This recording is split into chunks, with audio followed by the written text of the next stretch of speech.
m'aimes toujours, tu peux pas le nier. C'est encore votre vieux frère, Dr Daniel. Le but de ce live est de vous montrer les différentes stratégies. Quelles sont les stratégies que vous devez avoir afin de répondre à une situation mathématique? Ceci, c'est un BPC blanc. Tous les lives que je fais, c'est d'aider nos petits frères, nos futurs brevetés, de pouvoir démarrer dans un exercice mathématique. Je leur montre les différentes stratégies, comment ils doivent se comporter, quelles sont les questions qu'ils doivent se poser afin de répondre à la question. Ceci, c'est un BPC blanc d'un lycée de la place. Et ce BPC blanc est constitué de deux exercices, exercice 3 et exercice 4. Donc comme d'habitude, j'ai l'habitude de prendre les deux derniers exercices. Ensuite, le deuxième jour, qui va être le dernier jour, je finis avec les deux autres exercices afin de clôturer l'épreuve. Donc, là nous allons commencer. Le principe est d'abord simple, je vais vous expliquer comment ça va se passer. Pour commencer, vous devez d'abord avoir un cahier brouillon, un stylo, une calculatrice. Moi j'ai mon brouillon qui est de ce côté. J'ai ma calculatrice.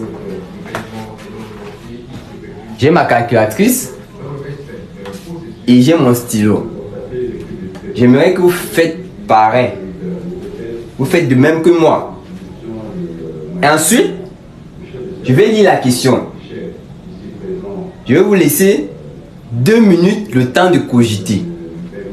Passez les 2 minutes, je vais prendre maintenant les commandes.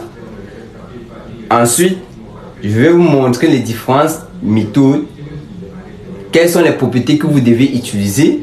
Comment appliquer ces propriétés afin de répondre à la question. Sans plus tarder, nous allons commencer par le vif du sujet qui est l'exercice 3. L'exercice 3, c'est on demande de construire un cercle de centre haut et de rayon 3 cm. On demande de construire un cercle de centre haut et de rayon 3 cm. On demande de placer sur ce cercle 3 points A, B et C, tels que BC est égal à 4 cm et l'angle en C. Donc, l'angle en C est égal à 60 degrés. On demande de construire le point F qui est diamétralement opposé au point B sur le cercle. Première question, on demande de démontrer que BFC est un triangle rectangle. Comment démontrer que BFC est un triangle rectangle? Vous devez d'abord construire la figure. Après la construction de la figure, vous pouvez maintenant passer à la démonstration. Donc, sur cette question, je vais vous donner 5 minutes. 5 minutes pour répondre à la première question. Donc, le chronomètre va être lancé. On demande de faire quoi? On nous demande de construire d'abord, on demande de construire un cercle de centre haut et de rayon 3 cm. Donc je vais faire un esquisse. Puisque je n'ai pas les instruments géométrie, j'ai une corde et je vais essayer de représenter un cercle avec cette corde.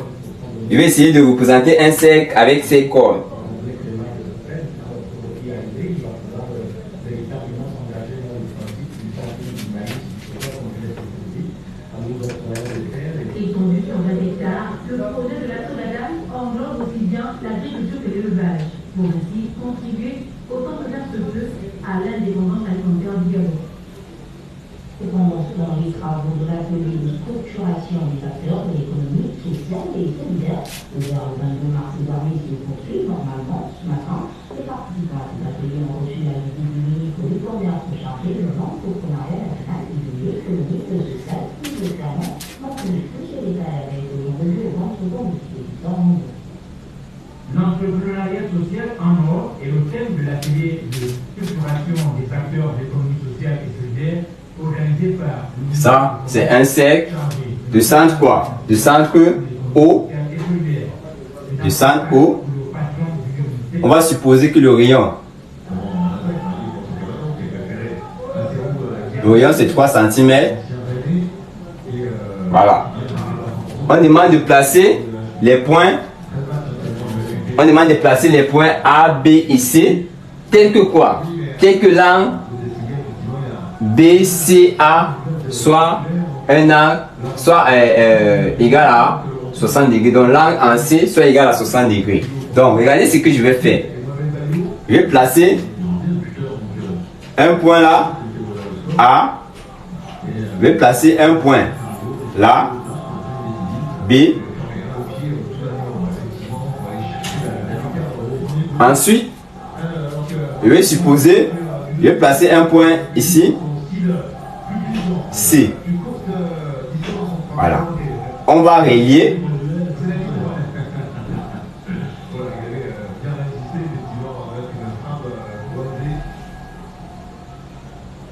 L'angle ici, on suppose que cet angle là c'est 60 degrés. Ensuite, on lui demande de construire le point F diamétralement opposé au point B sur le cercle. Quand on demande de construire un point qui est diamétralement opposé à un autre point, ça veut dire que quoi? On se place à partir de B, on trace une droite qui passe par O. Donc on cherche à tracer une droite qui passe par O de telle sorte qu'on puisse avoir un diamètre. Donc ça veut dire quoi? On va tracer une droite qui passe par B et par O.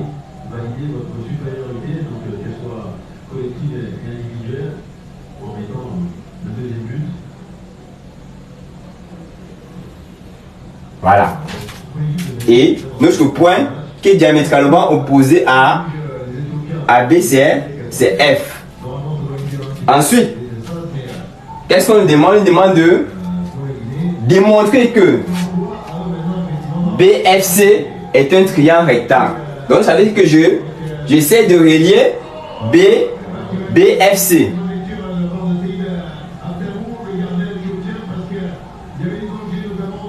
On demande de démontrer que c'est un triangle rectangle. Comment démontrer cela? Comment démontrer que BFC est un triangle rectangle? Comment démontrer que BFC est un triangle rectangle? Qu'est-ce qu'on doit faire pour démontrer que BFC est un triangle rectangle?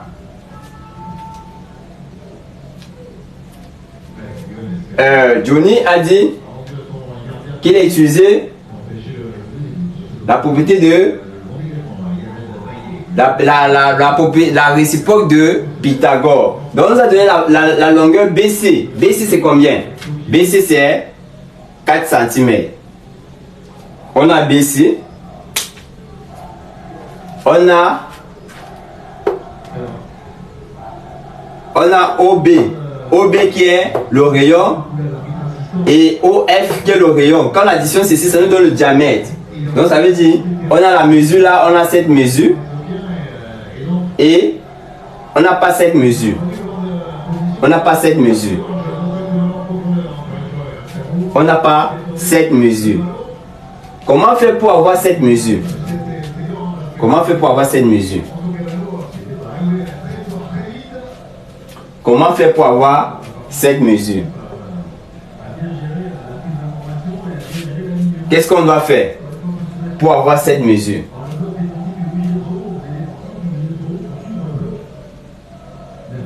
Johnny, qu'est-ce que tu as fait pour avoir la mesure CF? Johnny, qu'est-ce que tu as fait pour avoir la mesure CF? Johnny, qu'est-ce que tu as fait pour avoir la mesure CF? Parce que tu as dit on utilise la réciproque de Thalès. De Pythagore, pardon. Tu as dit qu'on utilise la réciproque de Pythagore. Maintenant, comment tu as utilisé la réciproque de Pythagore? Je veux savoir. Comment tu as utilisé la réciproque de Pythagore?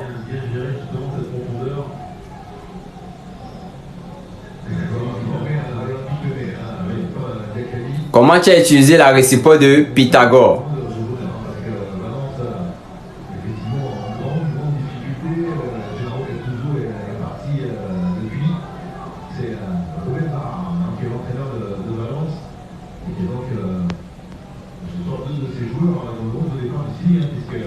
Johnny, comment tu as utilisé la réciproque de Pythagore? Je veux savoir comment tu as fait pour utiliser la réciproque de Pythagore.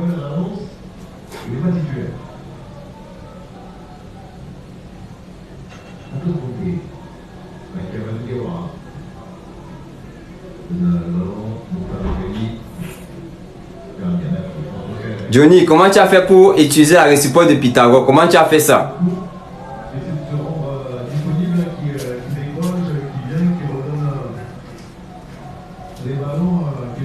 Johnny, tu vois que on ne peut pas utiliser la réciproque de Pythagore là, non? Tu vois qu'on ne peut pas utiliser la réciproque de Pythagore, non? Voilà. Je vais vous dire un truc. On va utiliser le théorème de l'angle au centre. Regardez bien. Ceci, ça correspond à l'angle au centre. Or, l'angle au centre, c'est un angle plat. Et ceci correspond à l'angle au sommet. Donc, il suffit de déterminer l'angle au sommet. Comment déterminer l'angle au sommet? Comment déterminer l'angle au sommet? Oh, vous voyez bien que quoi? Vous voyez bien que OFB et CFB interceptent le même A. Interceptent le même A. Et c'est le A, c'est la BF. Oh, vous voyez bien que quoi? C'est là BF et les trois points là sont alignés. Si les trois points là sont alignés, ça veut dire que l'angle au centre c'est égal à quoi? Donc l'angle en haut ici est égal à quoi? L'angle en haut, vous voyez bien que c'est un angle plat. L'angle en haut c'est un angle plat qui est égal à 180 degrés. L'angle en haut c'est un angle plat et c'est un angle au centre qui est égal à 180 degrés. Maintenant on veut déterminer l'angle au sommet. Oh, comment déterminer l'angle au sommet? Regardez bien. On dit quoi? Lorsque vous avez la mesure de l'angle au sommet,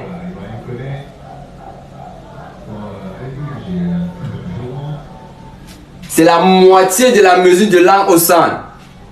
La mesure de l'angle au sommet est la moitié de la mesure de l'angle au centre. Donc ça va faire que quoi? Nous aurons un demi de la mesure de l'angle au centre. Vous voyez bien qu'on a un demi de la mesure de l'angle au centre. Pourquoi j'utilise ceci? Parce que l'angle au centre et l'angle au sommet intercèdent le même A. Parce que l'angle au centre et l'angle au sommet intercèdent le même A. Oh, maintenant je vais remplacer la mesure de l'angle au centre qui est un angle plat. Ça va faire 1/2 multiplié par 180 degrés. Oh, quand on fait 180 degrés divisé par 2, ça fait combien? Ça va faire 90 degrés. Donc ça veut dire que cet angle-là correspond à 90 degrés. Or, si cet angle-là correspond à 90 degrés, ça veut dire directement que quoi? Ça signifie directement que quoi? Que le triangle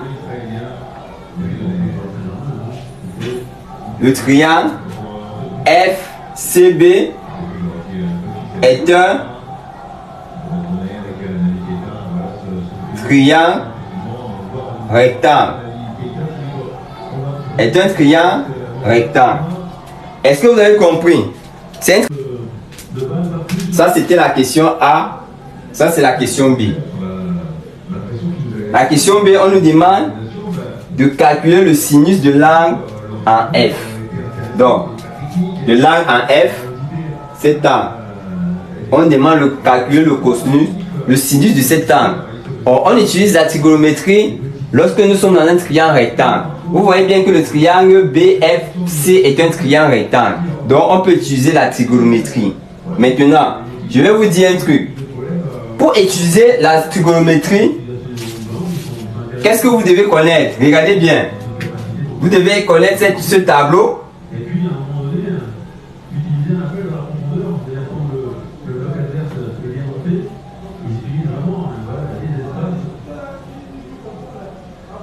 Vous devez connaître ce tableau. Socato HH et le côté adjacent. Or, nous sommes au niveau de l'angle F.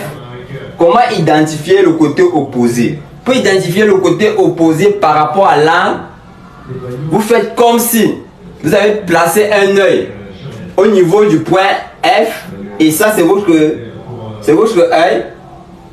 Vous êtes en train de guetter. C'est comme si le trou était placé sur le point F. Vous êtes en train de guetter quelqu'un. Et qu'est-ce que vous voyez directement?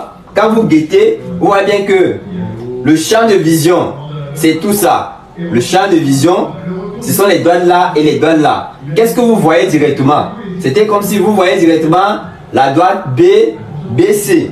Quand vous vous placez au niveau du point F, vous êtes en train de guetter. Quel est le côté que vous voyez directement? Vous considérez que le côté que vous voyez directement, c'est le côté BC. Le côté BC correspond à au côté opposé à l'angle.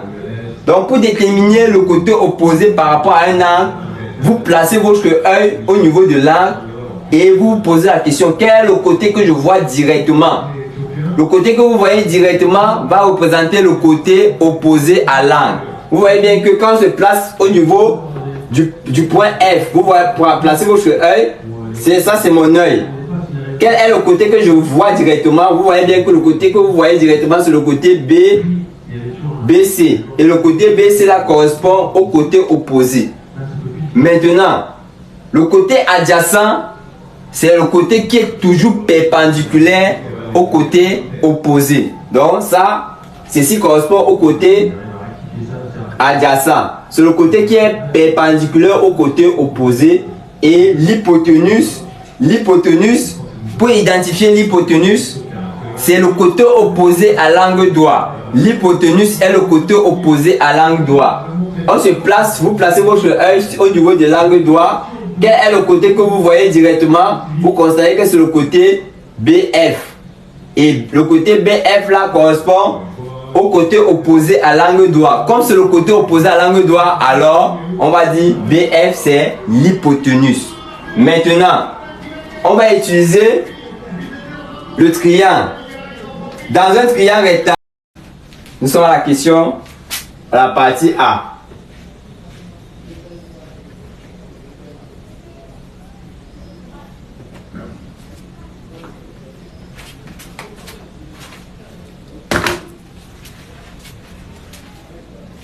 On dit, cet exercice est constitué de deux parties, A et B. Partie A, on dit, on considère la figure ci-dessous, cette figure. On dit, on donne la mesure BAC. La mesure BAC est égale à 50 degrés. Donc, la mesure en A, BAC, cette mesure-là, c'est égal à 50 degrés. On dit AD est égal à 50, AD est égal à 5 cm, AC est égal à 7 cm. Donc AD, cette distance, c'est égal à 5 cm. Et AD, cette distance, est égal à 7 cm. On dit les droites EF et CD sont parallèles. On dit la distance AE, cette distance-là, distance AE est égale à 2,5 cm. On demande de reproduire la figure ci-dessous en vraie grandeur. Donc, vous allez reproduire la figure en vraie grandeur. Ensuite, on demande de calculer la longueur AB arrondie au millimètres. Comment calculer la longueur AB? Regardez bien. Vous essayez de regarder votre figure. Vous identifiez la longueur AB. Ça, c'est AB. Alors, notre longueur AB. Ensuite, regardez bien. Vous avez la longueur AB. C'est ça que vous voulez calculer. C'est ça que vous voulez calculer. Or, vous avez la longueur AC qu'on vous a donné dans l'exercice et vous avez l'angle directement. Donc, ça veut dire on peut facilement calculer la longueur AB. Comment calculer la longueur AB? Vous devez utiliser la trigonométrie. Vous devez utiliser la trigonométrie. Vous vous posez la question. L'inconnu, c'est ça. Et ce qu'on connaît, c'est ça et l'angle. Maintenant, ceci, c'est quel côté? Ceci, c'est quel côté? Nous sommes dans un triangle rectangle. Donc, je vais reproduire mon triangle. Je reproduis le triangle. Donc, j'enlève ce triangle. C'est ça que je mets ici. C'est rectangle en B. Ça, c'est C. Ça, c'est A. Ça, c'est l'angle qui est 50 degrés. Vous voyez bien que quoi? La première chose, vous devez identifier quelle est la mesure qu'on veut déterminer. C'est AB. AB, pardon. C'est AB qu'on veut déterminer. On connaît la mesure AC. AC, c'est combien? C'est 7 cm. Ça veut dire qu'on peut directement utiliser la trigonométrie. Maintenant, par rapport à l'angle, vous devez identifier les différents côtés. Par rapport à l'angle, le côté opposé, c'est BC. Le côté adjacent, c'est AB. Et l'hypoténuse, c'est AC. On va déterminer quoi? On voit que ceci, c'est le côté. Ça, c'est le côté adjacent. Que va appeler côté adjacent. Et ça, c'est l'hypoténuse.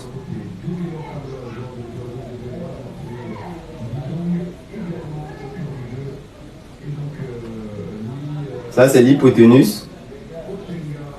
Maintenant, vous posez la question. Quel est l'angle d'onde? Quel est l'angle d'onde?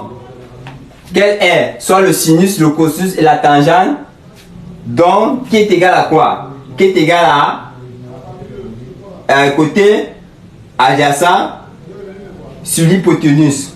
Or, on a le côté adjacent, on a l'hypoténuse. On cherche le rapport entre le côté adjacent, l'hypoténuse et l'angle. Vous venez ici. Est-ce que c'est le sinus S? S, c'est le sinus. O, c'est le côté opposé. Ça, c'est l'hypoténuse. Vous voyez bien qu'ici, on a le sinus est égal au côté opposé sur l'hypoténuse. Or, on ne trouve pas le côté adjacent. Le côté adjacent n'apparaît pas. Donc, ça veut dire que ce n'est pas ça qu'on va utiliser. C, qui est le cosinus. Le cosinus est égal à quoi? Côté adjacent sur l'hypoténuse. Vous voyez bien qu'on a le côté adjacent, on a l'hypoténuse. On peut utiliser le cosinus. Ça va faire en sorte que nous aurons cosinus de l'angle BAC est égal à quoi? Est égal à côté adjacent. Le côté adjacent, c'est quoi? AB sur l'hypoténuse qui est AC. Maintenant, qu'est-ce qu'on veut? On veut déterminer AB. Pour déterminer AB, vous pouvez faire comme ça sur 1. Vous faites produit des extrêmes égale à produit des moyens. Ça va faire en sorte que nous aurons AC multiplié par cosinus de l'angle BAC qui est égal à 1 multiplié par AB qui est à quoi? Égal à AB. Or, AB correspond à quoi? Correspond à AC multiplié par cosinus de l'angle en A.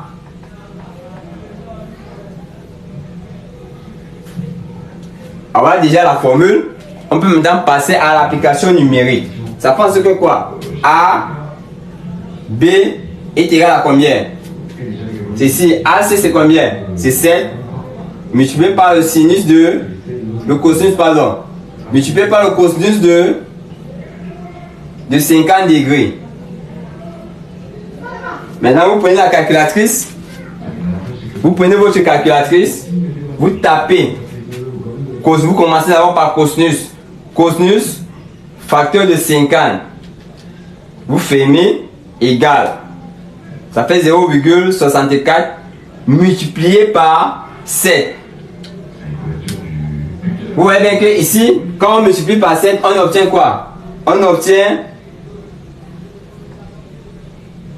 4,49. 9, il y a encore 9 qui suit. Je prends à deux chiffres après la virgule. Or, on nous a demandé quoi? On nous a demandé de donner AB et arrondir au millimètre.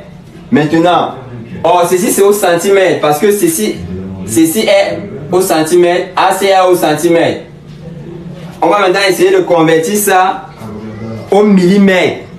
On quitte comment quitter du centimètre au millimètre? Comment quitter du centimètre au millimètre?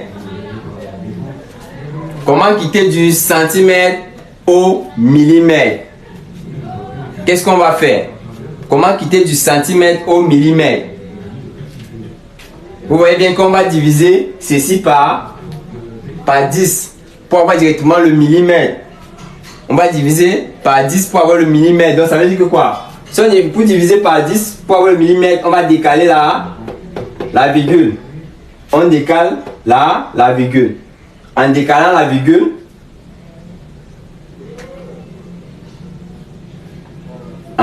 la virgule, ça va faire 0,449. Ça va faire 0,449 arrondi au millimètre. Donc 0,449 millimètres.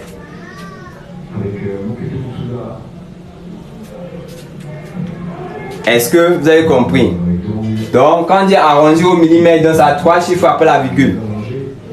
3 chiffres après la virgule. Donc, ici, on a 0,449 millimètres. Donc, on vient de déterminer A, B.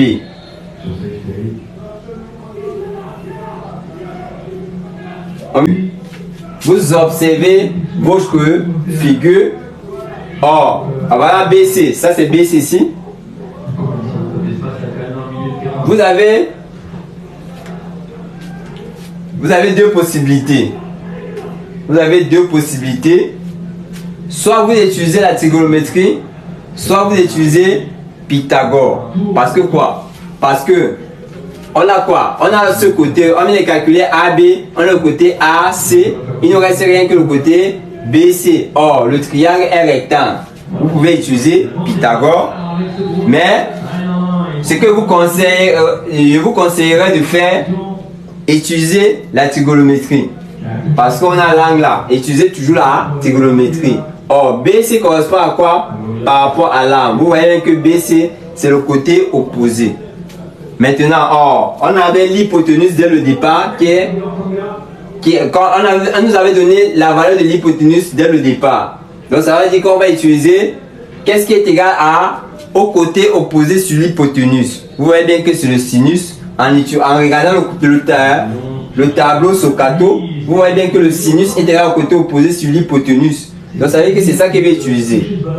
Ça fait que quoi? Nous aurons sinus de BAC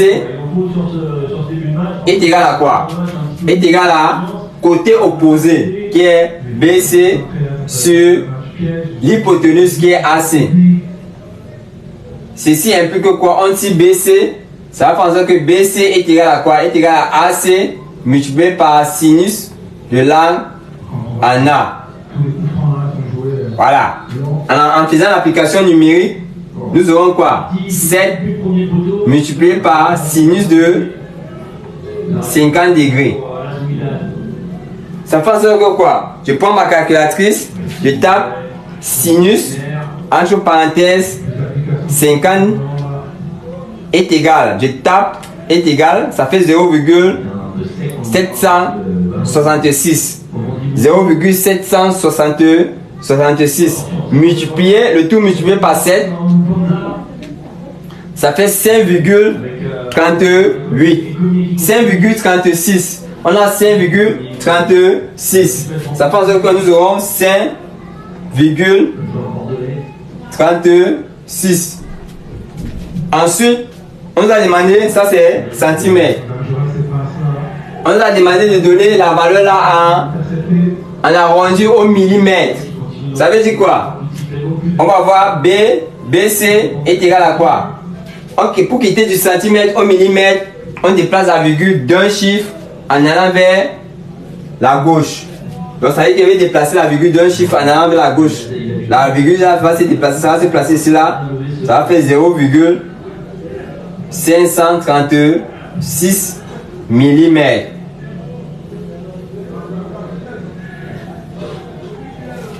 Voilà ce qu'on a. On vient de. Nous sommes à la question 3.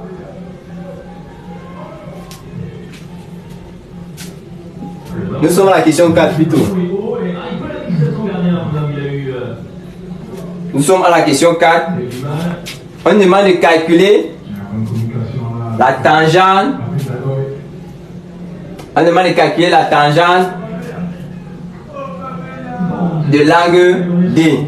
Donc ça veut dire qu'ici, on a un angle ici.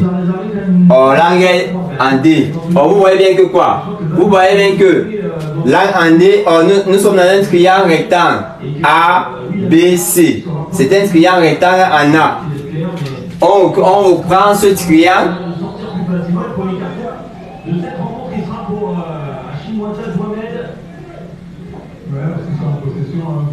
On reprend ce triangle. C'est un triangle rectangle en A. Donc c'est A, D, C. Oh, nous sommes dans l'angle là. On veut calculer la tangente. Comment calculer la tangente? Regardez bien. Tangente signifie T dans Socrato. T. Tangente est égale au côté opposé sur le côté adjacent. Vous vous placez sur l'angle. Vous identifiez quel est le côté opposé par rapport à l'angle. Vous voyez bien que le côté opposé par rapport à l'angle, c'est ça. Côté opposé. Ensuite, comment on vient d'identifier le côté opposé par rapport à l'angle?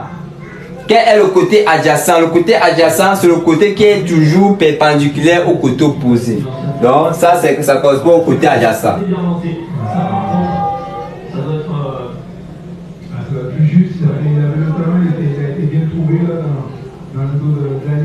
Voilà. Nous avons déjà le côté adjacent. Maintenant, on veut calculer la tangente de cet angle. Donc, tangente de l'angle ADC est égal à quoi? Côté opposé, c'est égal à côté opposé sur côté adjacent. Le côté opposé, c'est quoi? C'est AC sur le côté adjacent qui est quoi? AD. Voilà. Est-ce qu'on connaît la mesure AD? Est-ce qu'on connaît la mesure AD? Oui, on connaît la mesure AD. On a dit que la mesure AD, c'est égal à 5 cm. Donc, on peut directement appliquer. Ça fait en sorte que quoi? Nous aurons AC. AC, c'est 7 sur 5. Donc, on vient de calculer la tangente de l'angle en D. Maintenant, on nous demande de faire quoi? On nous demande d'en déduire la mesure de l'angle ADC. Arrondi au degré. Arrondi au degré. Voilà. Comment déterminer la mesure de l'angle arrondi au degré? Ça fait en sorte que quoi? C'est si l'angle ADC correspond à tangente moins 1 de 7 sur 5. Donc là maintenant, comment calculer ça? Vous avez votre calculatrice. Vous commencez par chiffre. Pour ceux qui ont chiffre, ceux qui ont seconde fonction, ils commencent par seconde fonction. Donc j'appuie chiffre. C'est ça qui est apparu. Ensuite, je pars là où il y a tangente. Je tape sur tangente. Vous voyez bien que tangente moins 1 est sorti. Je mets facteur de quoi? De 7 divisé par 5. Je ferme la parenthèse. Je tape égal. Vous voyez bien que ça donne 54,46. Donc ça veut dire qu'ici, on a 54,46 degrés. Mais on a demandé de faire un arrondi en degrés. Comment faire un arrondi en degrés? Pour faire un arrondi en degrés, ceci est sensiblement égal à quoi? À 54 degrés directement. Ceci est parce que le chiffre le chiffre qui vient après la virgule c'est 4. Or, le chiffre qui vient après la virgule c'est 4. Donc ça veut dire que quoi? On va arrondir par défaut. On fait un arrondi par défaut. Vous voyez bien, parce que le chiffre qui vient après, le chiffre qui vient après la virgule c'est 4. Ce n'est pas un nombre supérieur à 5. Si c'était un nombre supérieur à 5, on avait fait un arrondi par excès. Ici, comme ce nombre-là est inférieur à 5, on fait un arrondi par défaut. Donc c'est justement pour ça qu'il dit que c'est sensiblement égal à 5 degrés. Est-ce que vous avez compris? Si vous avez compris, on regarde notre figure, on repère la longueur AF. Ça c'est AF. Voilà, ça c'est AF. On nous demande de déterminer la longueur AF. Or, on a la longueur AD, on a la longueur AC, on a la longueur AE. Voilà. Maintenant, ce que vous allez faire pour déterminer la longueur AF, vous voyez bien que quoi? On fait la configuration. C'est un triangle rectangle en A. On a A, D, C. Ensuite, on voit que E appartient à la droite AD. Donc ça veut dire que E est quelque part là. E est quelque part là. E est là. Parce qu'on a donné la distance AE. AE est égal à combien? AE est égal à 2,5. AE est égal à 2,5. Donc ça veut dire que AE est au milieu. Ensuite,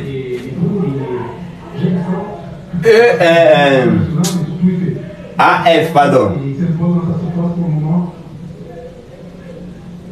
AF appartient à la droite AD. Ensuite, AE est le milieu du segment AC. On met E là. Vous voyez bien que quand on relie ça, ça nous donne une droite parallèle. On voit bien que quoi? On veut déterminer quoi? On veut déterminer ceci. Sachant qu'on a la longueur là. On a cette longueur qui est quoi? Qui est 5 cm. On a cette longueur qui est 2,5 cm. Et on a cette longueur qui est 5 cm. Vous voyez bien qu'on va utiliser la propriété de Thalès. On va utiliser la propriété de Thalès parce que dans le libellé, on a dit que quoi? On a dit que la droite EF et CD sont parallèles. Donc on va utiliser la propriété de Thalès. C'est dur. C'est dur pour enseigner les deux là-bas. Nous avons déjà rendu. Comment utiliser la propriété de Thalès? On va dire d'après la propriété d'après la propriété de Thalès, d'après la propriété de Thalès, on a, bon, on va préciser, d'après la propriété de Thalès, dans le triangle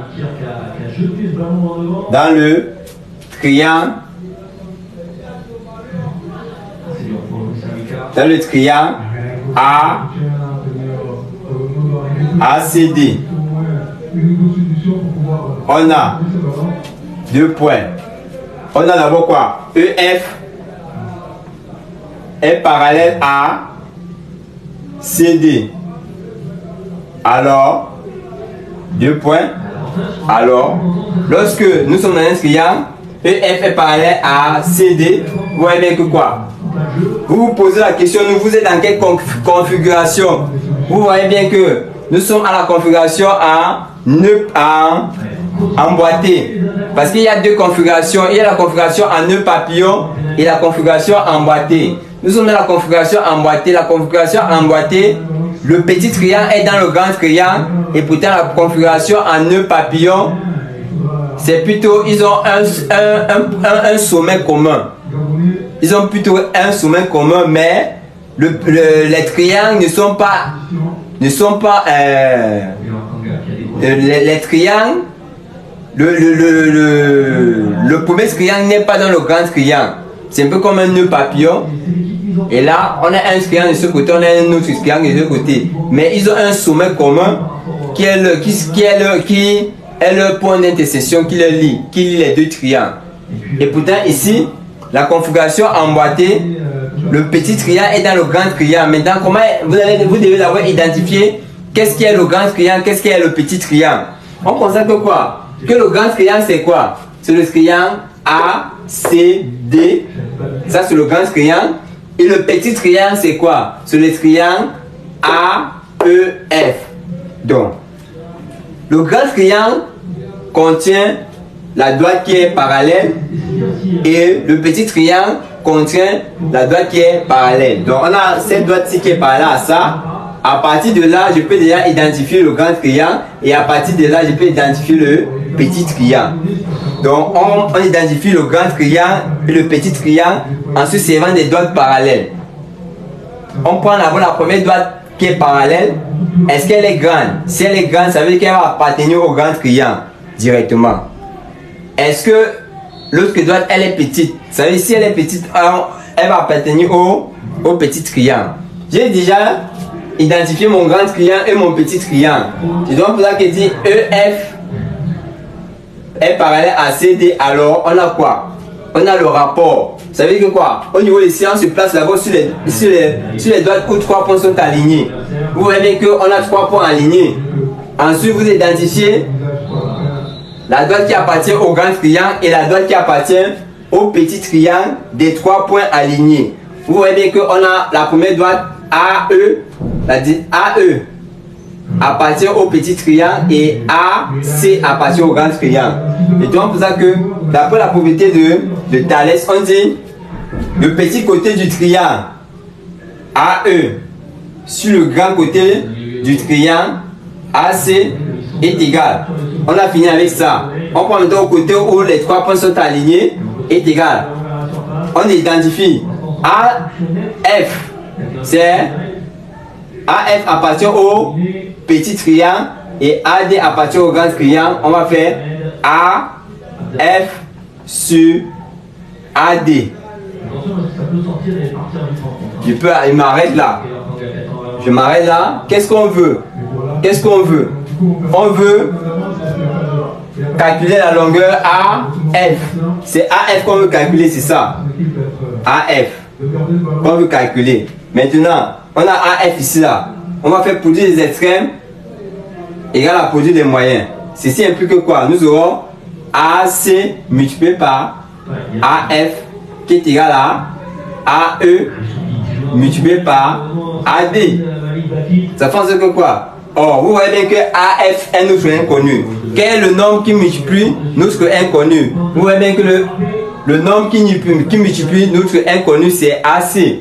Donc, ça veut dire que AC va plutôt diviser ce qui est de l'autre côté de l'égalité. Ça va faire en sorte que AF va être égal à AE multiplié par AD sur AC. Voilà ce qu'on a. Voilà déjà la formule pour déterminer AF. Maintenant, je remplace AF par sa valeur. Je remplace chaque distance par leur valeur. AE, c'est combien? AE, c'est 2,5. 2,5 multiplié par AD. AD, c'est combien? AD, c'est...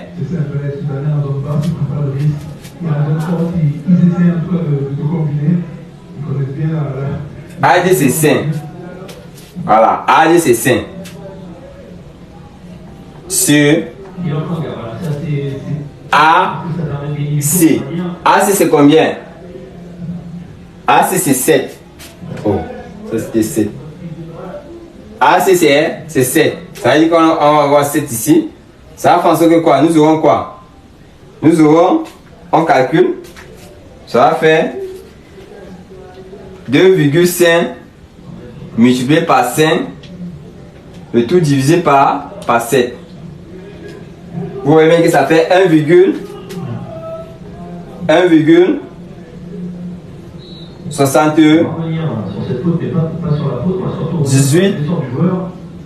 cm.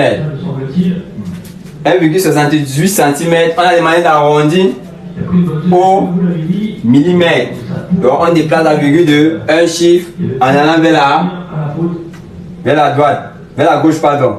Ça va faire en sorte que nous aurons 0,178 millimètres.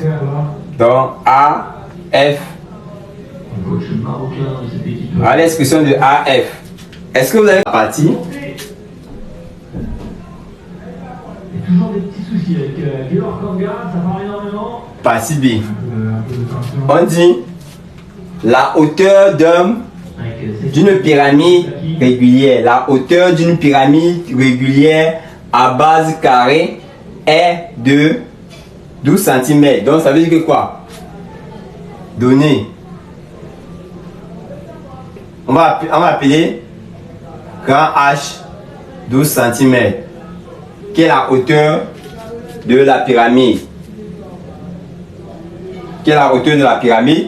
Ensuite, on dit le périmètre de la base est de 20 cm. Donc ça veut dire que le périmètre du carré P est égal à 20 cm.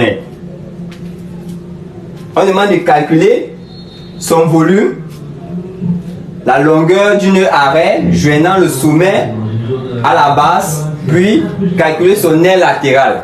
La première des choses, vous devez d'abord représenter votre pyramide. On dit que la base est un carré. Donc je vais représenter ma pyramide. La défense est échanger l'âme du centre. Et alors encore, il monte sur le ballon avec une possibilité.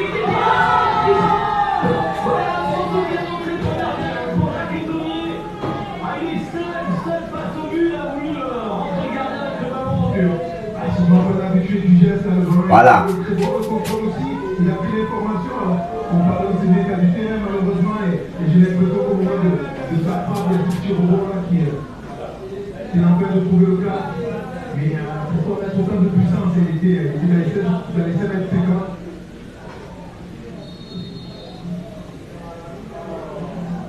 Juste dominer ce ballon. C'est très bon quand même sur le terrain. Les actions sont importants aussi.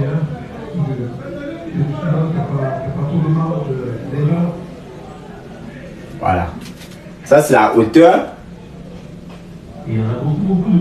A, B, C, D, S. Voilà. Alors notre pyramide qu'on a.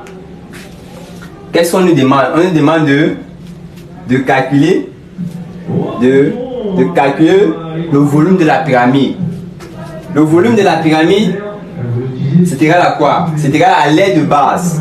Donc l'aile du carré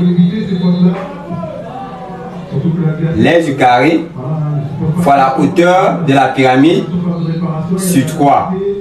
Donc c'est cette formule qu'on applique. Or l'aile du carré est égal à quoi? L'aile du carré est égal à quoi? L'aile du carré est égal à côté fois côté. Côté fois côté. Est-ce qu'on nous a donné le côté? On ne connaît pas le côté. Maintenant, on nous a plutôt donné le périmètre. Or, le périmètre du carré est égal à quoi? Le périmètre du carré que j'appelle P, c'est égal à quoi? C'est égal à côté fois 4. Donc, 4 fois C. Or, je cherche maintenant à déterminer C. J'ai dit C ici là. Ça va faire en sorte que nous aurons C est égal à P sur 4. Je viens remplacer ici. Ça va faire en sorte que nous aurons P sur 4 le tout au carré. qu'on vient de déterminer.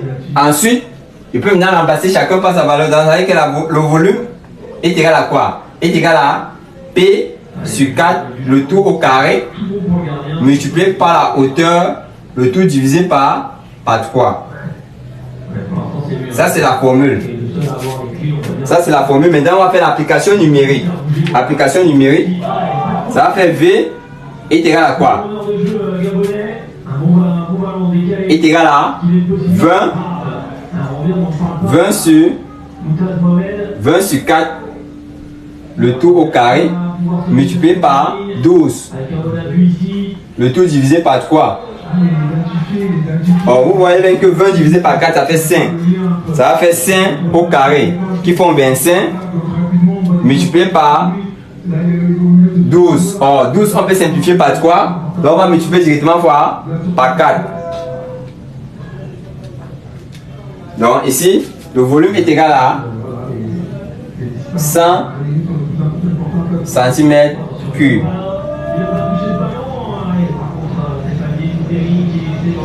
Donc, on va déterminer le volume de la pyramide. Ensuite, comment déterminer la longueur d'une arête joignant le sommet et la base? Regardez bien. Alors, l'arrêt, une arête qui joint le sommet et la base. Ça, ce sont les arrêts. Ça.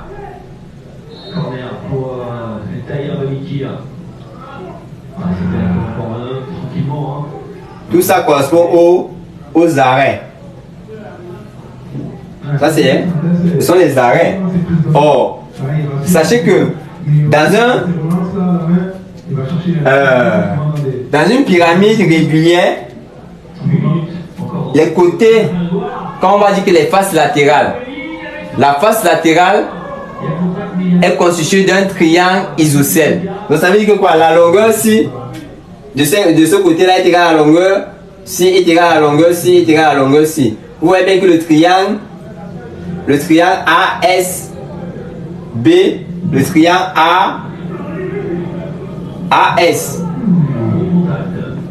ASB est un triangle isocèle. Voilà. ASB est un triangle isocèle. Et regardez bien. Comment déterminer le côté d'un arrêt? Si je me place à l'intérieur, je prends le triangle ici. BDS. Donc B, D et S. On voit que là, on a la hauteur. Voilà la hauteur. On a la hauteur. Maintenant, comment déterminer cela? La première chose, vous devez d'abord déterminer le côté DB. Comment déterminer le côté DB? Parce qu'on va déterminer le côté DB. Lorsqu'on va finir de déterminer le côté DB, on va diviser ce côté DB là par 2 pour avoir cette distance. Or, sachant qu'on a cette distance, on peut y déterminer le côté si en utilisant la propriété de Pythagore. On va chercher maintenant à déterminer comment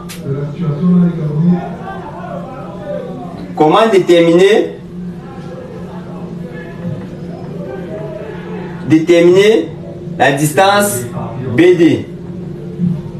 Comment déterminer la distance de BD? Pour déterminer la distance BD, qu'est-ce qu'on doit faire? On voit que quoi? On voit que le triangle ABD est un triangle quoi? Parce que c'est un carré. Si j'essaie de représenter le carré en vue de face, ça on a A, B, C, D. Vous voyez qu'on a un angle droit ici, on a un angle droit là, on a un angle droit là, on a un angle droit là. Donc ça veut dire que le triangle ABD est un triangle rectangle.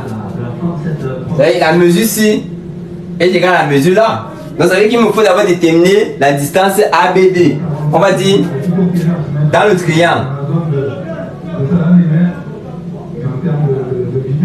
Dans le triangle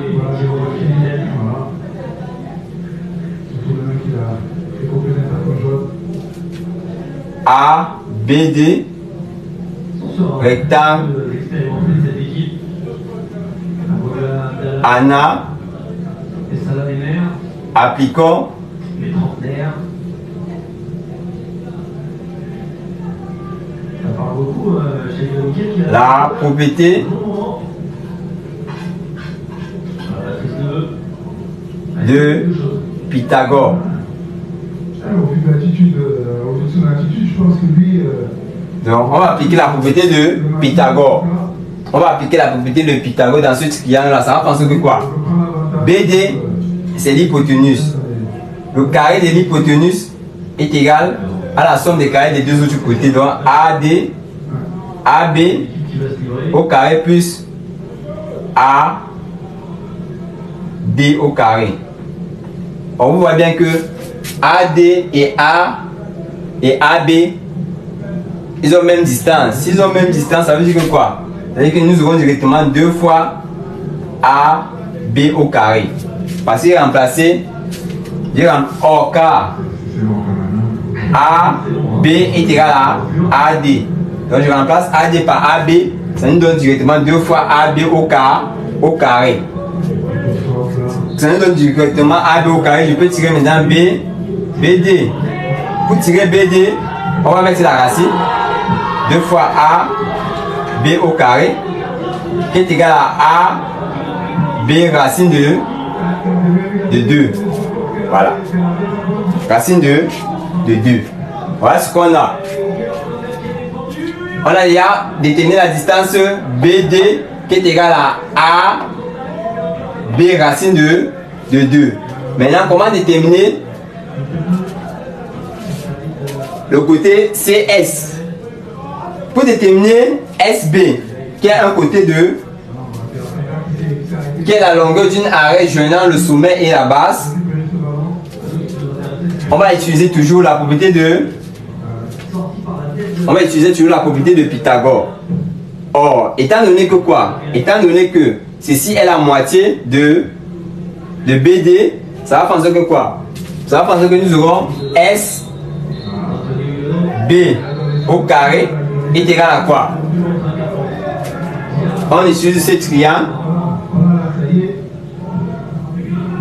parce que ceci c'est BD sur 2. Voilà. Et on a ceci qui est H. Ça va faire H au carré, la hauteur de la pyramide au carré plus A B racine de 2 sur 2. Le tout au carré. Ça fait en sorte que quoi? Ça fait en sorte que nous aurons quoi? Nous aurons SB qui est égal à la racine de H au carré plus AB racine de 2 sur 2, le tout au carré. En faisant l'application numérique, qu'est-ce qu'on obtient? On va avoir H 12 au carré plus, or A c'était quoi? C'est P sur 4 qui est égal à 5 cm. Donc on va faire 5 racine de 2 sur 2, le tout au carré. Vous voyez bien que quand on va prendre la calculatrice, on va faire racine de 2 au carré, c'est 2. 2 multiplié par 5. Ça va faire 10. 10 divisé par 4. Oh, qu'est-ce qu'il fait? On va avoir 25 multiplié par 2 fois 2 divisé par 4. C'est ça qui nous donne tout ceci plus 144 est égal. Vous voyez bien que la racine nous donne quoi? Ça nous donne racine de 156,5. En tapant maintenant la racine, on obtient 12,5. Parce qu'on a demandé de prendre ça. Hein? Voilà, 12,5 Je vais prendre A, deux chiffres après la virgule, 12,51 cm. Donc je viens de déterminer SB, qui est la longueur de l'arrêt qui joint le sommet et la base. Maintenant, la dernière question, on demande de déterminer quoi? Puis calculer son aire latérale. Comment calculer son aire latérale? Je vais effacer ici là pour calculer son aire latérale. Aire latérale. Oh, l'aire latérale. L'aire latérale, c'est égal à l'aire d'un côté du triangle. C'est égal à l'aire de la face latérale. C'est égal à l'aire de la face latérale. Or, comme nous sommes dans une pyramide régulière, on a combien de faces latérales ici là? Or, la face latérale correspond au côté de la base. La base a combien de côtés? A4. À 4 côtés, ça veut dire qu'on va avoir 4 faces latérales. Donc ça va faire 4 multiplié par l'aire d'une face latérale. L'aire d'une face latérale.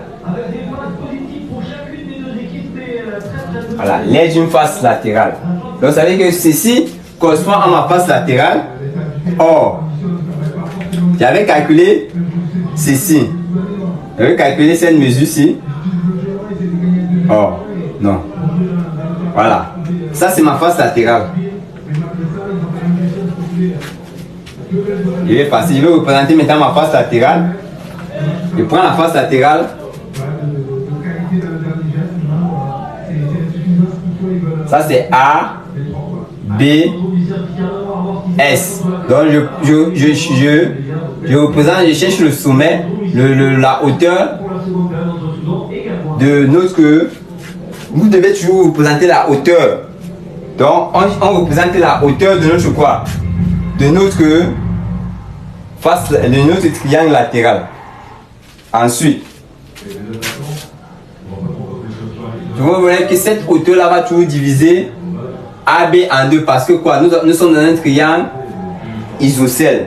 Maintenant, on ne connaît pas la hauteur du triangle. Il faut déterminer cette hauteur là avant maintenant de déterminer l'aire d'une face latérale. Donc il faut déterminer le côté là. Or, on a AB. On a la distance AB qui est 5 cm. On a la distance SB qui est combien? Qui est 12,51 cm. Donc on peut déterminer H en appliquant la propriété de Pythagore. Donc on va dire d'après la propriété de Pythagore,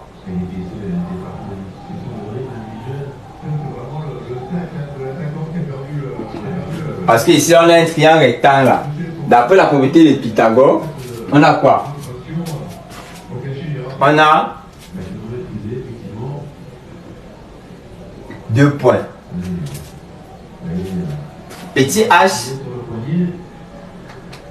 SB au carré est égal à petit h au carré plus AB sur 2 au carré. Voilà, ça pense qu'on va déterminer petit h au carré. Petit h au carré est égal à SB au carré moins AB sur 2 tout au carré. Or, ceci, BS au carré, c'est encore égal à ceci. Bon, il peut remplacer BS au carré par sa valeur pour avoir directement la bonne valeur. Plus AB racine de 2 sur 2 le tout au carré moins AB sur 2 le tout au carré.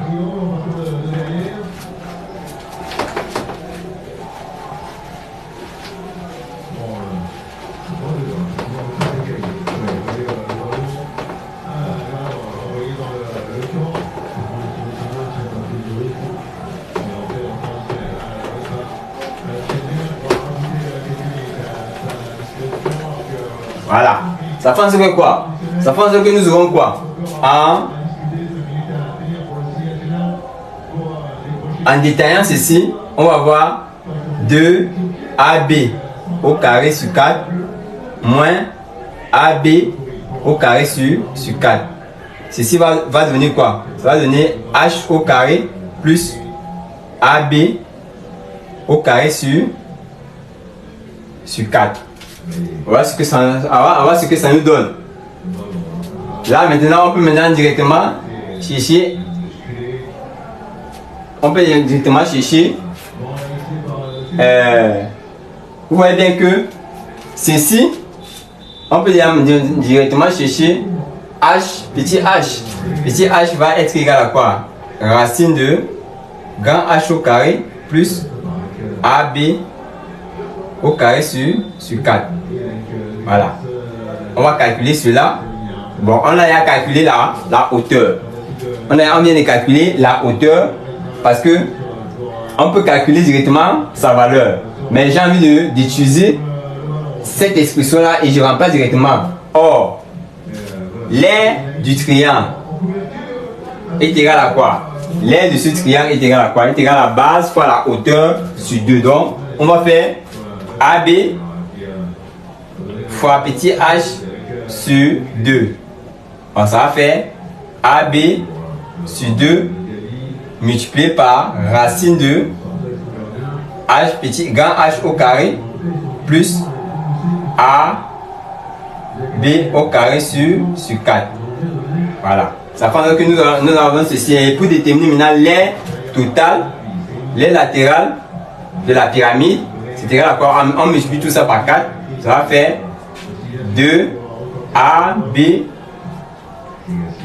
racine de H au carré plus AB au carré sur 4. Donc, on a ceci. Voilà la formule. On peut passer maintenant à l'application numérique. Ça va faire l'aire latérale de la pyramide. C'est égal à 2 multiplié par quoi?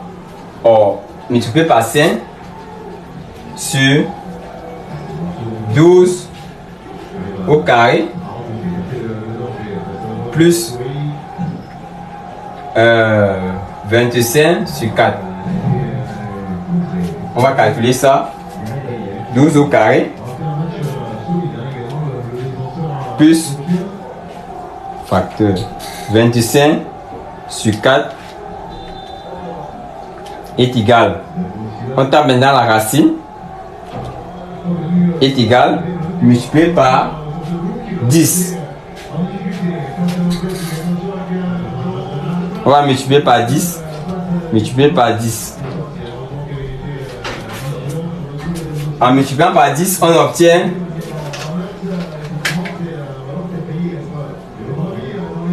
25.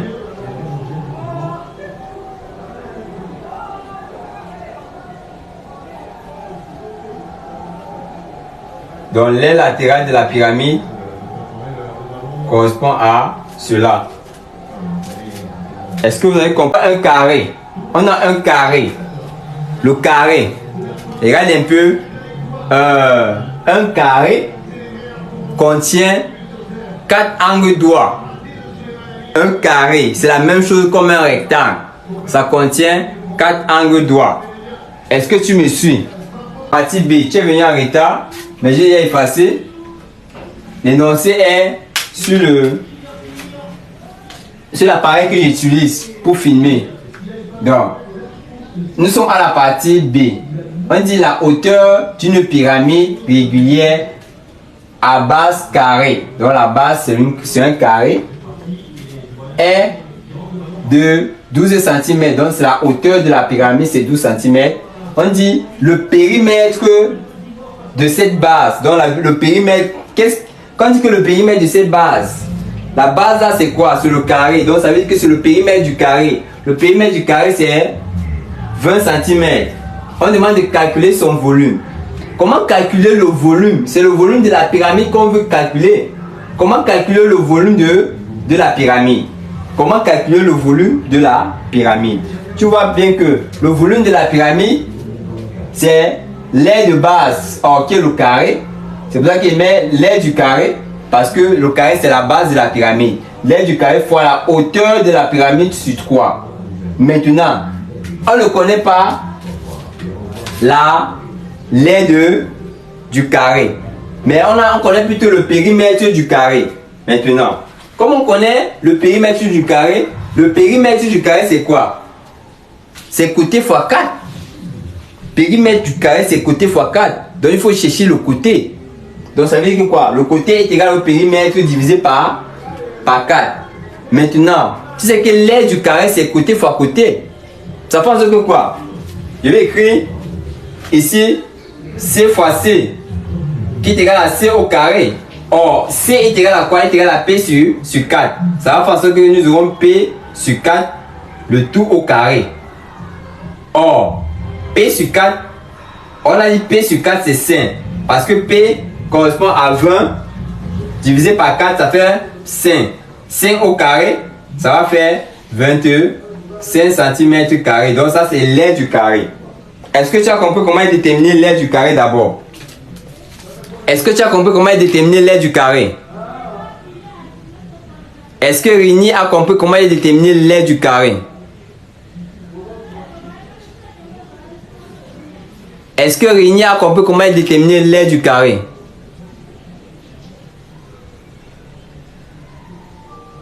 Ok. Ensuite, je viens remplacer là.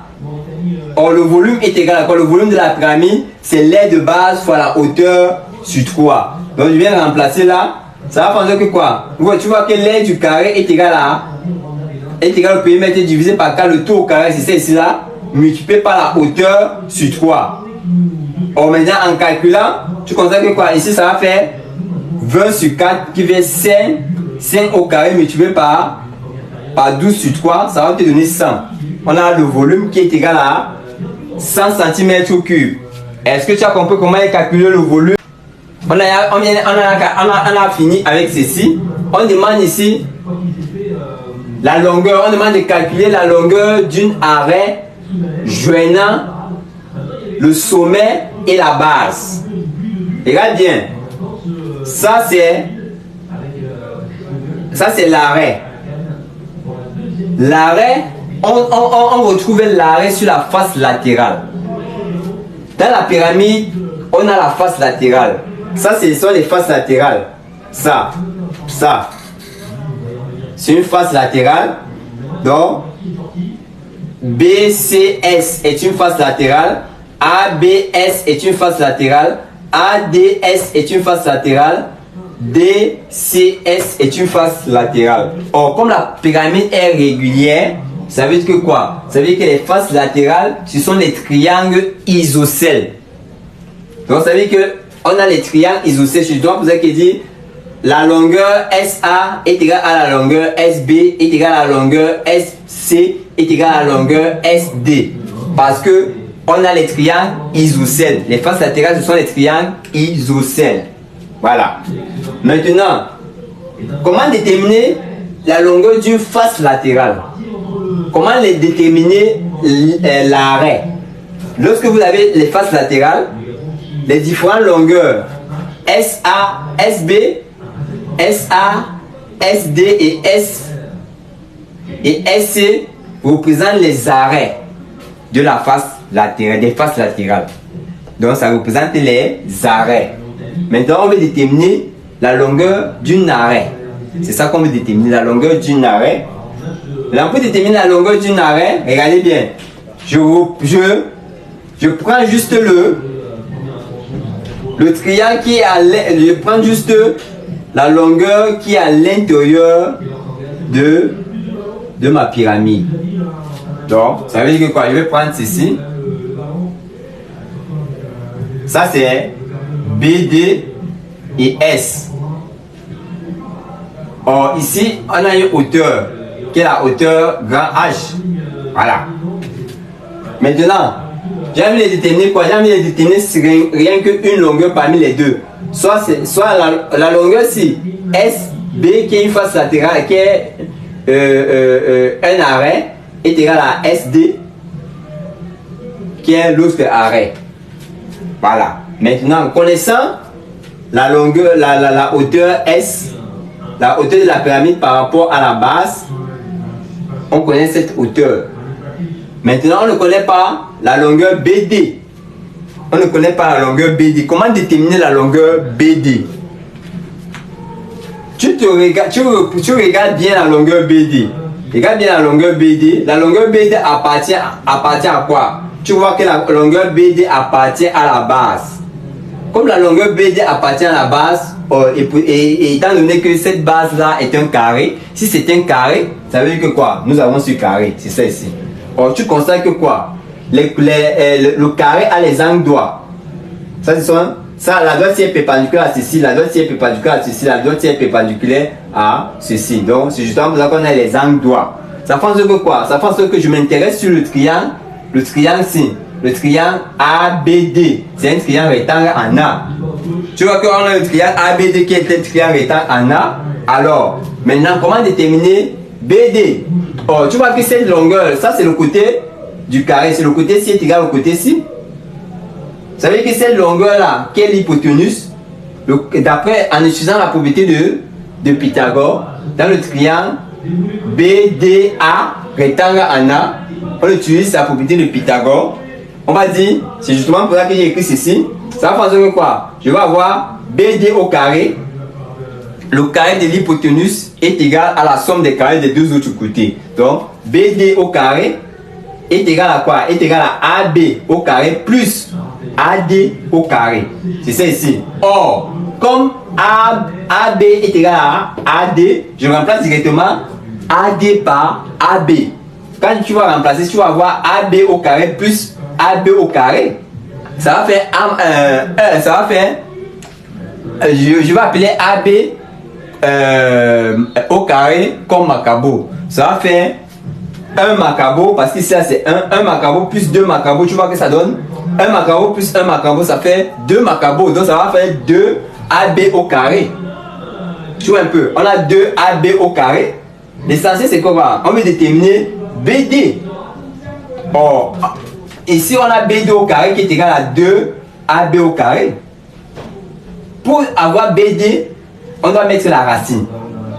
Donc, en mettant la racine, on trouve BD est égal à la racine de 2 AB au carré. Or, comme AB est au carré, et ça multiplie 2, ça peut sortir de la racine. Ça sort de la racine simplement. On dit que tout nombre élevé, tout nombre au carré, dans la racine, peut sortir de la racine. Or, comme les distances sont positives, c'est tout pour ça que ça sort de la racine sans valeur absolue.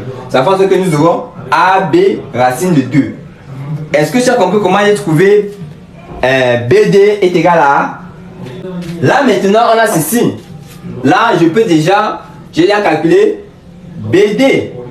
Maintenant je peux maintenant revenir dans ce triangle. Je peux revenir dans ce triangle. Or, je prends le triangle ici. Or, je prends ce triangle, pardon. Nous sommes dans ce triangle, je prends ce triangle. Or, on va déterminer un arrêt. Parce que le côté ci est égal au côté ci. Donc, il suffit seulement de déterminer un arrêt et je m'arrête. Donc, je vais déterminer l'arrêt là. SA. SB, pardon, je vais déterminer SB. Je vais utiliser ce triangle là. Or, ce triangle est un triangle rectangle. C'est un triangle rectangle. Ça va faire que cette mesure-ci, la distance ici, or, comme c'est un triangle isocèle, la droite qui quitte par le sommet et qui divise, la droite qui va quitter par le sommet, c'est une droite, on va dire que c'est la médiatrice. Elle passe par le sommet, elle divise le sommet en deux et la droite qui est sur la droite de base en deux. On parle de médiatrice. Voilà. Ça c'est une médiatrice et elle passe par le milieu. Ça veut dire qu'ici on a un angle droit. Tu vois. Maintenant, alors, la distance ici, comme ceci, le point ci est le milieu de BD, alors ça veut dire que la distance là correspond à BD sur 2. Ça correspond à BD sur 2. C'est justement pour ça que, comme ça correspond à BD sur 2, c'est justement pour ça que j'écris on a BD qui est égal à quoi? A, B sur racine de 2. En utilisant la propriété de Pythagore dans ce triangle, on aurait SB. SB au carré est égal à quoi? Est égal à H au carré qui est quoi? La hauteur plus BD sur 2 au carré. C'est ça. Or, parce que BD est égal à AB sur racine de 2, c'est vraiment pour ça que comme c'est BD sur 2, je remplace BD par sa valeur qui est AB racine de 2 sur 2, ça donne ceci au carré. Ensuite, je peux tirer maintenant SB. SB en mettant la racine, ça va faire racine de H au carré plus facteur de AB racine de 2 sur 2, le tout au carré. C'est pour ça que je viens d'avoir l'expression de SB. Maintenant, vous remplacez par leur valeur. Quand tu remplaces par la valeur, tu considères que SB est égal à quoi? Est égal à 12,51 cm. Est-ce que tu as compris comment est déterminé SB? C'est vrai que l'épreuve, c'était pas compliqué. L'essentiel, c'est de connaître vos propriétés. Le seul conseil que je peux vous donner, c'est de lire votre cahier de mathématiques comme votre cahier d'histoire, de géographie, de IC, de philosophie. Si vous pouvez réciter les propriétés, récitez-les, pardon. Si vous pouvez réciter les propriétés, récitez-les. Vous voyez bien. Maintenant ici, moi je suis là pour vous montrer comment appliquer ces propriétés afin de résoudre un problème mathématique. Donc je suis là pour vous montrer comment appliquer ces propriétés afin de résoudre un problème mathématique. Je conseille toujours à ceux qui me suivent, quand je demande, ayez un cahier brouillon, un stylo, une calculatrice, c'est pas pour rien. Parce que je dis toujours au début du live qu'on travaille ensemble. On trouve la solution ensemble et on conclut ensemble. Tous ceux qui vont respecter ce que je vais dire verront leur note ou bien ils seront surpris de leur note à l'examen.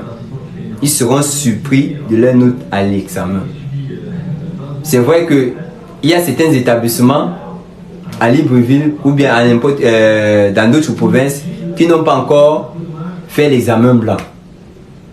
Et tous ceux qui me suivent attentivement et qui font ce que je demande, vous allez voir à l'examen blanc, vous allez voir comment votre note ça va grimper.